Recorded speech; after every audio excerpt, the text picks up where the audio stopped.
నా పేరు రాజేష్ అండి. ఇంతకుముందు ఒకసారి మనోడు ఇటుకలు చేసుకుంటూ పాట పాడుతుంటే నేను విన్నా. యాజ్ ఇట్ ఈజ్ గా ఘంటసాల గారి వాయిస్ లాగుంది. ఒకసారి మీరు కూడా వినండి. ఒక మంచి దేవుని పాటతో స్టార్ట్ చేయ. నమో వెంకటేశ, నమో తిరుమలేశ, నమస్తే నమస్తే నమః.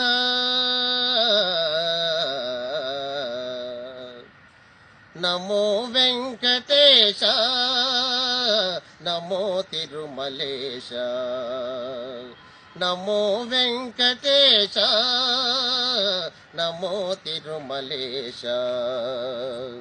మహానందమాయే ఓ మహాదేవ దేవ, మహానందమాయే ఓ మహాదేవ దేవ.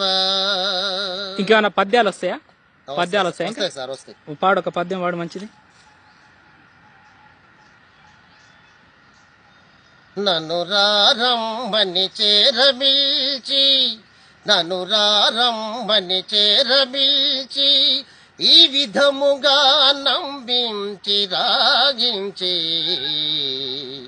అందిన మాయాగతులెల్ల పైగొల్పి, విధిని దోచి త్రిప్పించి, నీ జనముల్ నీవున్ గేలి చేయుదురే కృష్ణ కృష్ణ. నారదున్ ఇంత చుల్కనైతో చెన్నె నీకు, నిన్న నపనేలా నేను మూర్ఖుండనై. ఆ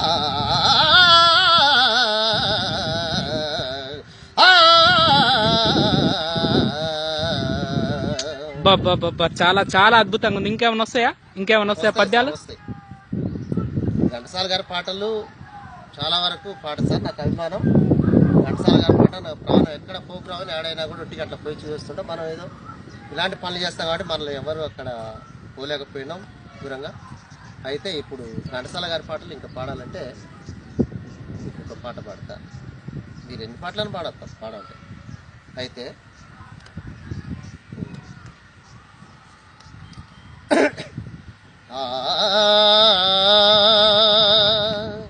నందనవనముగా ఈ లోకమునే సృష్టించిన ఓ వనమాలి, మరచితివో మానవ జాతిని దయమాలి.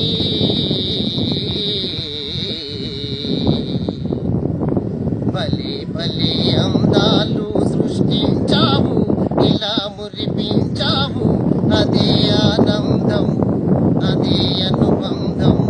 ప్రభు మాకేలయ్యవు, బలి బలి అందాలు సృష్టించావు. Super super super. ఆ రోజు ఏదో మాణిక్య వీణ ఏదో పాడినావు కదా? ఓకే సార్, ఆ రోజు మీరు వచ్చినప్పుడు పాడినా, ఇప్పుడు కూడా పాడతా. ఒక చరణం పాడతా.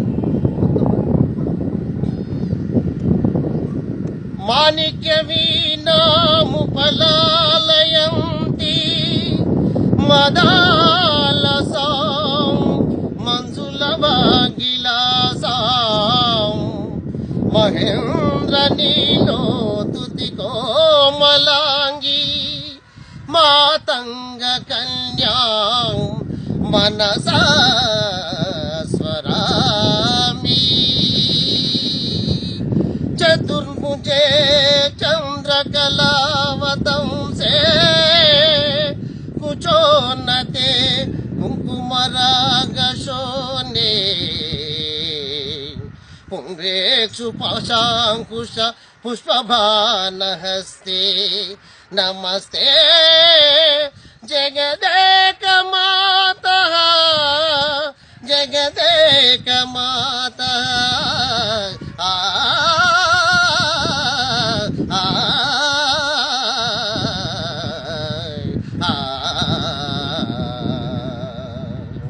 మాతా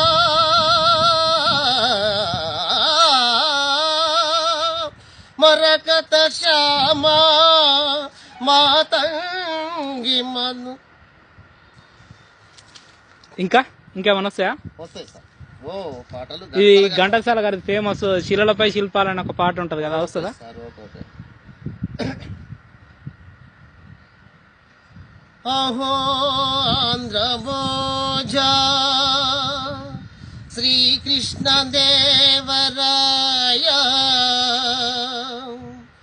విజయనగర సామ్రాజ్య నిర్మాణ తేజో విరాజ ఈ శిథిలాలలో చిరంజీవి వైనావయ్యా శిలలపై శిల్పాలు చెక్కినారు శిలలపై శిల్పాలు చెక్కినారు మనవాళ్ళు సృష్టికే అందాలు తెచ్చినారు శిలలపై శిల్పాలు చెక్కినారు. Super super. ఇంత అద్భుతంగా పాడుతున్నావు కదా, ఇంత సంగీతం నేర్చుకున్నావు నువ్వు ఎక్కడన్నా? లేదు సార్, సంగీతం ఏం లేదు. ఏమైనా మామూలుగా సిమెంట్ బ్రిక్స్ అట్లా వేసుకోవటం ఇదే మన పని, వ్యవసాయం కూలి పనిలే. మనకు ఎలాంటి చదువు కూడా లేదు, స్టడీ లేదు. మాది సూర్యాపేట దగ్గర ఆత్మకూరు మండలం. నా పేరు గురి వెంకటేశ్వర్లు. ఇక కూలి పనులే, ఏం లేదు. అక్కడ అడిగిన అంతే ఉండాలి. కానీ ఘంటసాల గారు అంటే నాకు ప్రాణం. ఆ పాటలు పాడాలంటే ఇంకా నాకు ఎక్కడ ప్రోగ్రామ్ అయినా, విజయవాడలో కానీ ఎక్కడ కానీ ఏ ఏరియాలో ప్రోగ్రామ్ అయినా నేను ఖచ్చితంగా పోయి అది చూడాలి. రవీంద్ర భారతి, త్యాగరాజ గారు పోయి ఆ పాటలు చూసి రోజు 100 రూపాయలు రాను ఛార్జ్ అయినా చూసి వస్తాను. నాకు అలాంటి పిచ్చి ఘంటసాల గారు అంటే ప్రాణం. అంతేనా? ఇప్పుడు ఈ మధ్యలో బేబీ అని ఒక ఆవిడ మంచి సింగరు చాలా చాలా ఫేమస్ అయింది. తెలియదు సార్ మనకి, ఎందుకంటే మనకి ఇలాంటి ఏం తెలియదు. మనకు అది సెల్ ఆన్ చేయడం సరిగ్గా తెలియదు. మనకు ఆ బేబీ గురించి అవన్నీ తెలియదు. అయితే ఇక నాది ఏంటంటే నేను పాటలు ఏ పని చేసుకుంటాను, పాటలు పాడుకుంటే పోతుంటా, చేస్తుంటా. నువ్వు ఖచ్చితంగా బేబీ బేబీ అనే ఆవిడని కోటి గారు ముందు తీసుకొచ్చాడు. కోటి గారు నువ్వు కూడా ఖచ్చితంగా ఒక మంచి సింగర్ అవుతావు. భవిష్యత్తులో నీకు కూడా మంచి పేరు, అంటే మంచి చాలా మంచి పేరు వస్తుంది. ఘంటసాల గారి వాయిస్ అది చాలా అద్భుతమైన వాయిస్, అరుదైన వాయిస్, ఎవరికి ఉండదు, నీ దగ్గర ఉంది. ఖచ్చితంగా నీకు మంచి భవిష్యత్తు ఉంటుంది. ఖచ్చితంగా నీకు మంచి పేరు వస్తుంది. ఏదో ఒకటి చూసుకో, మీరు చేస్తే జన్మ రుణపడి ఉంటుంది. ఎందుకంటే మనం ఎక్కడికి పోలేకపోయినాం. స్టడీ లేదు, చదువు లేదు, ఎక్కడ లేదు. ఊళ్ళో ఎంక్వైరీ మనకి ఏంటంటే కూలి పనులు, ఇటుక పనులు చేసుకోవటం, కూలి పనులు చేసుకోవటం, ఇవి చేసుకోవడం, మొత్తం మనది ఇదే పని. సరే లాస్ట్ టైం కూడా ఎక్కువ అవుతుంది కాబట్టి లాస్ట్ ఏదైనా ఒక పాట పాడతావా? లాస్ట్ గా పాడతా సార్, పాడతా. పైకి కనరాకుండా వాడిపోయేది లోకాన హృదయ సుమమొకటే పెదవిపై నవ్వు పున్నమి పూచినా మదిలో అమావాస్య చీకటే అమావాస్య చీకటే రానిక నీ కోసం సఖీ రానిక వసంతమాసం రానిక నీ కోసం సఖీ రానిక వసంతమాసం. సూపర్ సూపర్ సూపర్ ఉంది. నువ్వు ఈ 2-3 రోజులలో ఖచ్చితంగా నీకు కోటి గారు ఫోన్ చేస్తారు చూడు. ఖచ్చితంగా. నీ పేరు ఏం పేరు అన్నావు? వెంకటేశ్వర్లా? గురి వెంకటేశ్వర్లు. మాది ఆత్మకూరు మండలం సార్. మా అత్తగారు అదే మా సూర్యాపేట దగ్గర ఆత్మకూరు.